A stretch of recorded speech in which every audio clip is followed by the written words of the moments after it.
Hello guys, hello traders, it's the Crypto Cowboy. We are on the 24th of May, and it's on Sunday here, a little bit past noon time, and coming to YouTube here with a Bitcoin technical update. So let's begin. Alright, I'm going to run you through a few of the accounts that we have active in Bitcoin and, see which ones are, I'm going to take you I'm going to take them in the order of the importance, at least for me, or in the order of preference. And then, you guys tell me which ones you like and, how much you agree or you don't agree with some of these ones. And if you have anything alternate, I would love to hear them. If you can post them or come into our room and just post them out there, that would be great as well. But first of all, let's begin with the spin count. That's been kind of our driving force here since we have reached these lows. I might have changed the labeling on them a couple of times, but it's one of the counts that, with our members, we're looking at it and kind of actively trading this as the moves in Bitcoin continue to unfold. And, the idea behind this count is that we are in the middle of a fifth wave cycle in here. We've done a wave 1, a wave 2, and now we're building this uptrend here as part of a wave 1. And we have a little bit of a discussion if this wave it's gonna finish up here shortly, if it's gonna morph into something else. But if I take you and I go back from a 2-day chart, I think it was, to a 6-hour chart, what we're seeing in here is we're seeing an uptrend that is starting to be broken in here. So the more this moves, the more this price moves sideways with a little bit of a bearish tilt, the more I'm going to start to lose confidence into this progression.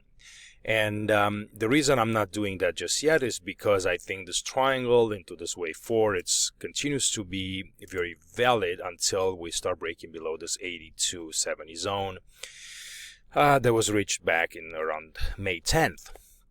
The way we are subdividing this third wave, and actually this first wave, it's going in as a 1, 2, and then with the subdivision of this wave 3, minor happens in a 1, 2, 3, and then we're in the middle of this triangle 4, and we're trying to build up this fifth wave.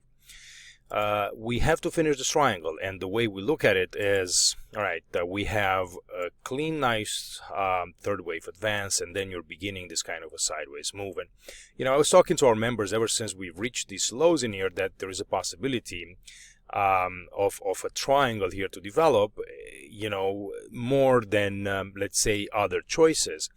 And since then we've pretty much gone sideways, and the best interpretation still to this point is that of a triangle, but we're starting to see a little bit of a failure in here, and this kind of keeps me a little bit concerned that this might not be the preferred interpretation going forward. So we'll see. But what I'm looking at is basically, so I'm trying to keep my confidence up in this triangle, but I'm just waiting for the price to confirm it, for the lack of a better explanation on here. But I'm looking at this as being a wave A, up in B, down in C, and then I was looking for this D wave to kind of continue to move back up higher, but we got rejected here in 93.20 zone.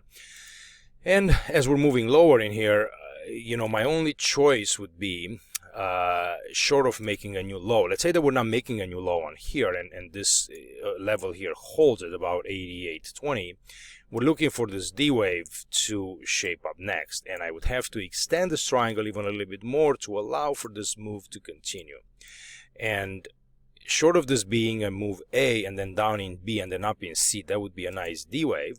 But if we're making new lows below this 88.20, then I would have to take the C wave, so I can hang on to the count for a little bit longer and say, fine, maybe, the C wave comes on here, and this whole thing is a triangle zigzag. And it needs a little bit more to the downside. As long as it stays above this A wave, we're totally fine, and we're not breaking any rules. Now, what I do want to see, I want to see a 3-wave move, or I want to see a complex correction.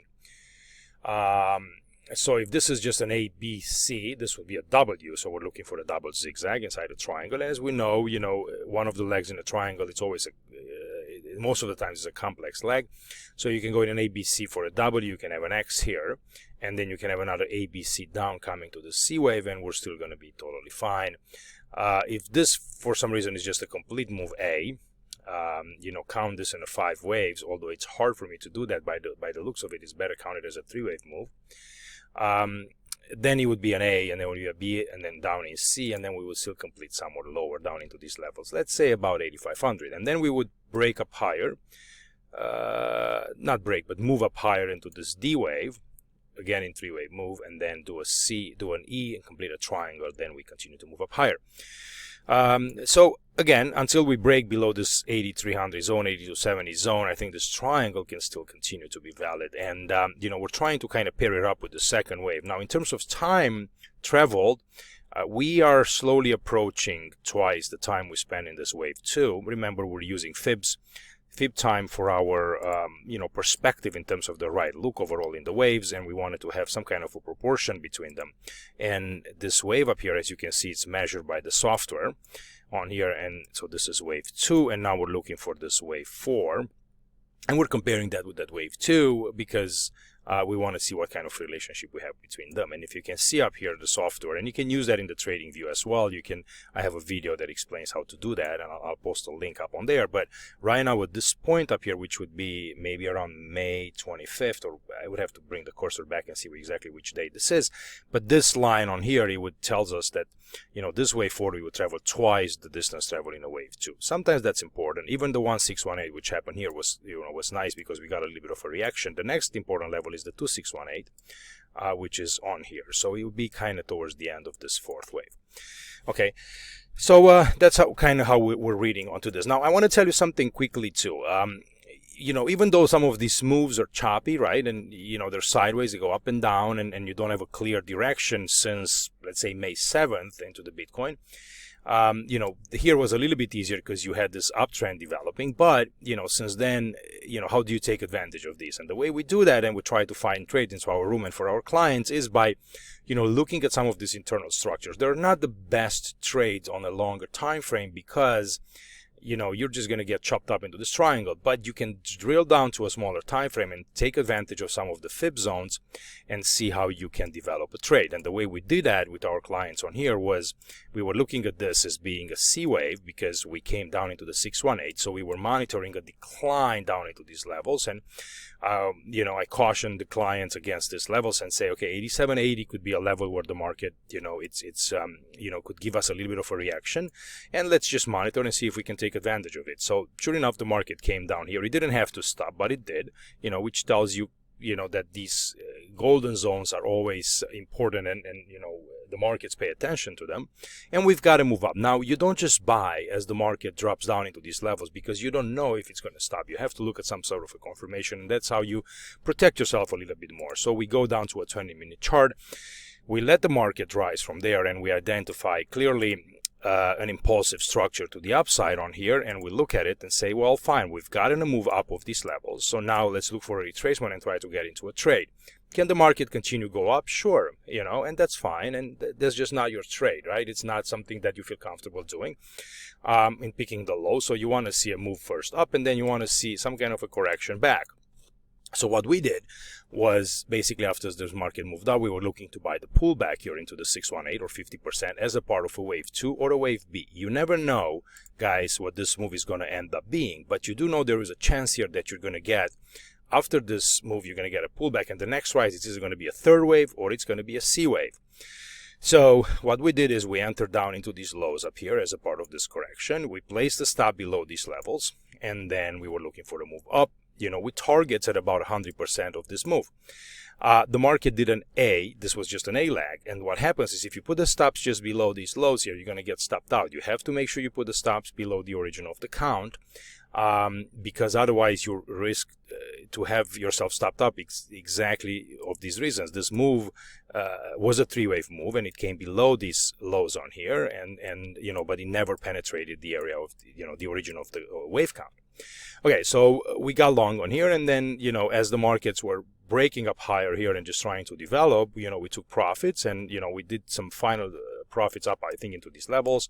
And then, you know, we placed for the last quarter of a position stops below these levels. We got stopped out on here and we're done. You know, we took 75% profits of the whole trade, and, you know, that's great. And that's how you kind of try to take advantage of some of these moves. And then you let the market develop a little bit more, and then you look at the next pattern that you get. And I'll take you into the room and I'll show you how we did that, right? So the things that I was posting on there was, and this was, I know exactly the date that came in. I think I have something upstairs, but I mean, a little bit, not upstairs, but a little bit higher.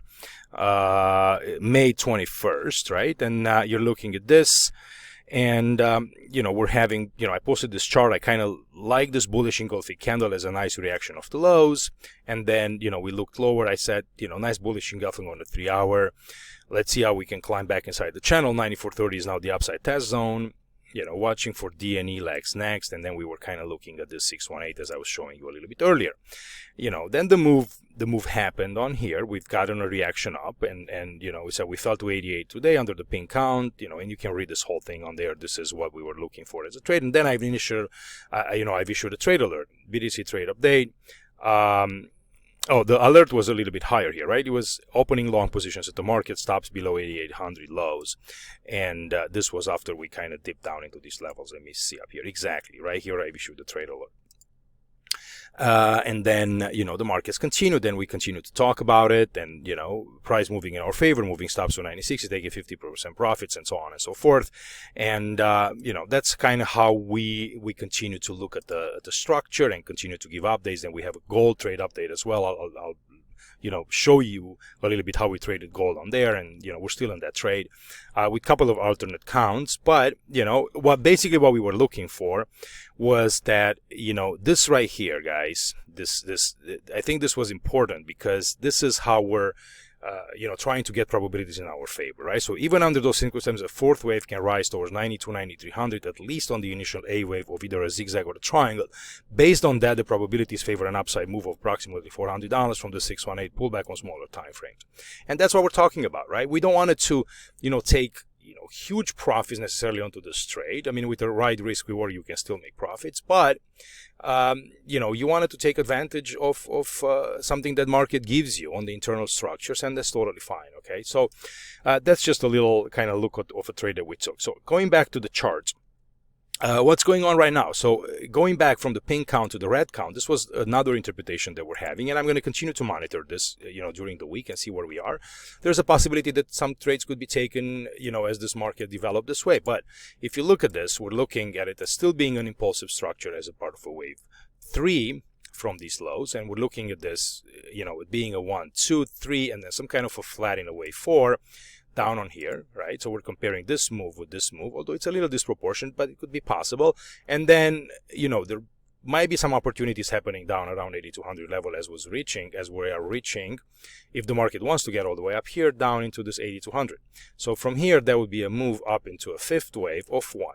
If this is going to happen or not, we'll see, but we'll watch for signs as the markets approach these levels. Again, we'll look for impulses, and then look for retracements, look to entry, you know, proper positioning, proper risk reward, and all that stuff, and that's how you can trade. You don't have to be a genius at the Elliott wave to identify necessarily very important legs. You just have to know the counts and, you know, the pullbacks, and just, you know, put the risk reward in your favor, and take trades that make sense.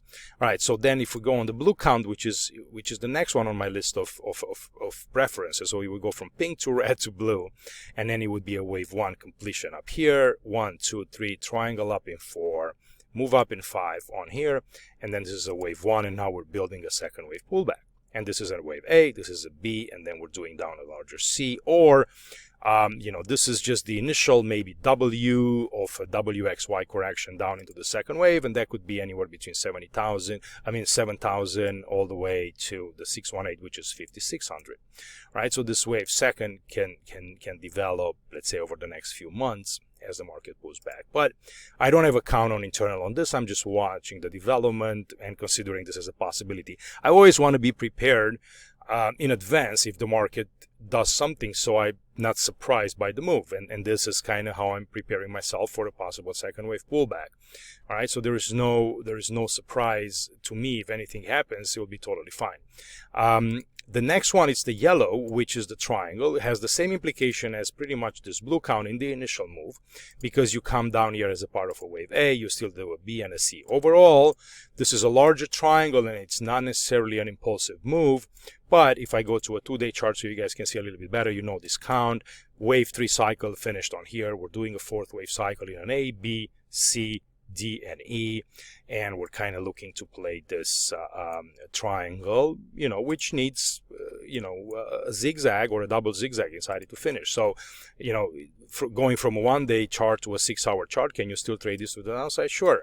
You have a wave 1, you have a wave 2, we're doing a 1, another 2, and then, you can trade this 3rd wave, you can trade this 5th wave. You can trade this 5th wave of a larger degree and still be totally fine, and, we don't care where the market is going. All right, so this is on to the yellow interpretation, and the next one, it's that silver count that's a little bit more bearish. I don't have an internal count in this one because this Y wave can take a lot of different shapes. It's an extremely bearish count, and I'm just going to kind of keep an eye on it, but it's at the bottom of my list. All right, so this is what I have in Bitcoin. I'm going to quickly take you and show you a nice trade in gold, and this is just for the purpose of learning a little bit today and just kind of see how we trade and how we're looking at things. This is the S&P 500. I'm not going to talk about it today, but going up onto the gold, we were looking at this as, you see, all we got to do as Elliotticians, as market participants, as traders, depending on your methodology, you got to identify patterns on the market. And this is your number one job, to try to, try to develop your eye and see what's out there. And being from a head and shoulder formation to a triangle to a pennant to, all sorts of classical technical analysis, they're all totally fine. What we choose to do is we choose to go a little bit further and, incorporate the wave principle as part of our trading methodology, and attach that to the patterns and see what's the best way to approach trade. So on gold, we looked at this as being a nice simple move to the upside.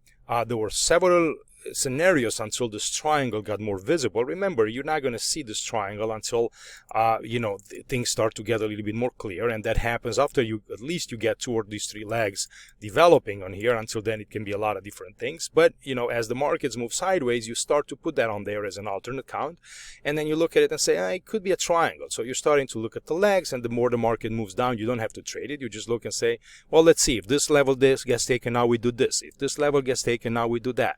Okay, but until they don't, the market continues to develop. So beautiful triangle here as a part of a wave 4. We do an A, B, C, D, E.